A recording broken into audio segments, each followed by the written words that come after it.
Okay what's your name? Anil. ఏంటిది అది? Anil. Anil. Okay Anil, ఇప్పుడు క్లాసులు మంచి జరుగుతున్నాయా? బాగా చెప్తున్నారా? మొమ్మడం కదా, కరెక్ట్గా చెప్పు. మంచిగా చెప్తున్నారా? అర్థమవుతుందా మంచిగా? ఇప్పుడు ఈ స్టడీ అవర్స్ లేకపోతే డైలీ టెస్ట్ తర్వాత ఎక్స్ప్లెనేషన్ ఇవన్నీ మనం లైవ్ లో చెప్తున్నాం, అదంతా వాస్తవంగా జరుగుతుందా లేదా? Okay very good. చలో నెక్స్ట్ ఫాస్ట్ వచ్చేయండి ఇక. ఎందుకంటే కొంతమంది అడిగారు, సార్ మీరు చెప్పినవన్నీ క్లాస్ నుంచి లైవ్ చెప్పేయండి సార్, మాకు జరుగుతుందో లేదో మాకు అని చెప్పి దాని గురించి చెప్పిస్తున్నాం. నాన్న ఇప్పుడు సేమ్ క్వశ్చన్స్ నీకు కూడా చెప్పిన లైవ్ లో చెప్పిన అన్ని మంచి జరుగుతున్నాయా? క్లాసెస్ సార్ వాళ్ళు బాగా చెప్తున్నారా? గుడ్డా, వెరీ గుడ్డా, ఎక్సలెంటా? Excellent sir. Thank you. చలో next come come come come.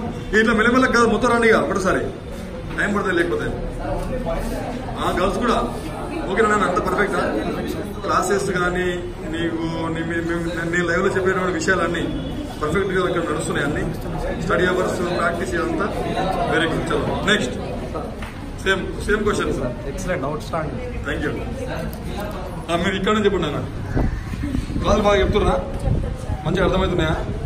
Daily test పెడుతున్నారా? ఎక్స్ప్లెయిన్ చేస్తున్నారా? Very good. సేమ్ క్వశ్చన్స్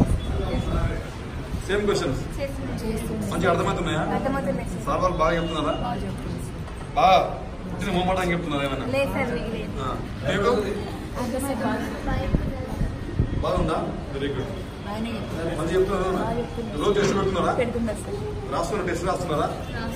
మీకు హోంవర్క్ ఇస్తున్నారు రోజు? హోంవర్క్ చేయకపోతే ఏం చేస్తున్నారు? హోంవర్క్ చేయకపోతే పనిష్మెంట్ ఇస్తున్నారా? ఎవరు ఎక్కువ తీసుకుంటారు పనిష్మెంట్లు? ఇది పెడతా కంపల్సరీ. పనిష్మెంట్లు ఎక్కువ ఎవరు తీసుకుంటున్నారు? దేని గురించి? హోంవర్క్ ఇస్తే చేస్తలేరు, చదవలేరు, బయటలో పెడతారు అందరినీ. హోంవర్క్ చేయకపోతే ఏం చేస్తారు? హోంవర్క్ చేయకపోతే ఏం చేస్తున్నారు? ఎక్కడ? Very good. అర్థంగా ఇప్పుడు మొత్తం పర్ఫెక్ట్ గా మొత్తానికి అయితే బాగుంది అంటారు. Thank you very much. అందరికి బాయ్. 2 o'clock మళ్ళీ షార్ప్ వస్తారు. మీరు చెప్తున్నారా? చెప్పు. ఎట్లుంది? మంచిగా ఉందా క్లాసులకి? బయట నిలబడ్డావు ఇవాళ? నిలబడ్డా సార్. ఎందుకు నిలబడ్డావు బయట? హోంవర్క్ ఏదైనా జాగారం ఉన్నా అని నిలబడ్డా సార్. క్లాసుకు రాలేదు. ఇక్కడ జాగారం ఉందని అక్కడ రోడ్డు మీద నిలబడ్డావు రాత్రంతా. ఇవాళ ఇక్కడ నిలబడ్డారు చెప్పు. క్లాసుకు రాలేదని నిలబెట్టారు సార్ బయట. సార్ క్లాసు రాకపోతే హోంవర్క్ చేయలేదు సార్. నిలబట్టారు. మీతో అంతా పర్ఫెక్టా? Okay perfect sir. బాగుందా నాన్న? Very good. కొంచెం కటింగ్ చేస్తారా చిన్నగా?